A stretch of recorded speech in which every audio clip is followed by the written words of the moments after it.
पण सुरमई माशांची करी म्हणजेच सुरमई माशांची आमटी कशी बनवायची ते पाहणार आहोत. त्यासाठी हा सुरमई माशांचे तुकडे आहेत.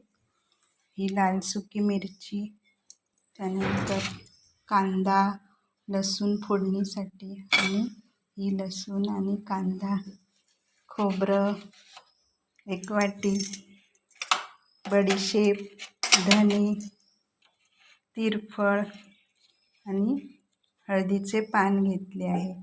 आणि हे खोबरेल तेल, सुक्या मिरच्या, धने आणि बडीशेप एकत्र करून पाण्यामध्ये भिजवून ठेवायचे आहे.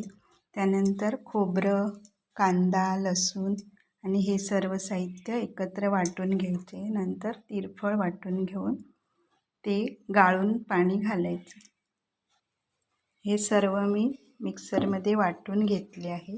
आता आपण फोडणी करूया. फोडणीसाठी शेंगदाण्याचं तेल घेतलं आहे. खोबरेल तेलसुद्धा घेऊ शकता. तेलामध्ये कांदा आणि लसूण फोडणीला घालायचे आहे. मासे धुवून हळद आणि मीठ लावून ठेवलं आहे. आता फोडणीमध्ये वाटण घालून घेऊया. आता तिरफळ वाटून गाळून घेतले ते पाणी घालते. चवीनुसार मीठ घालून घेऊया. आता सुरमईचे तुकडे घालायचे आहेत.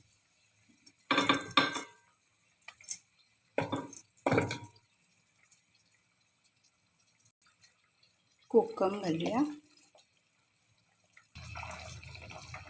वरून थोडे खोबरेल तेल घालणार आहे. आता झाकण ठेवून 10 मिनिटे मध्यम गॅसवर शिजवून घेऊया. आता हळदीचे पान घालूया. हे ऑप्शनल आहे. अशा प्रकारे सुरमई फिश करी तयार आहे.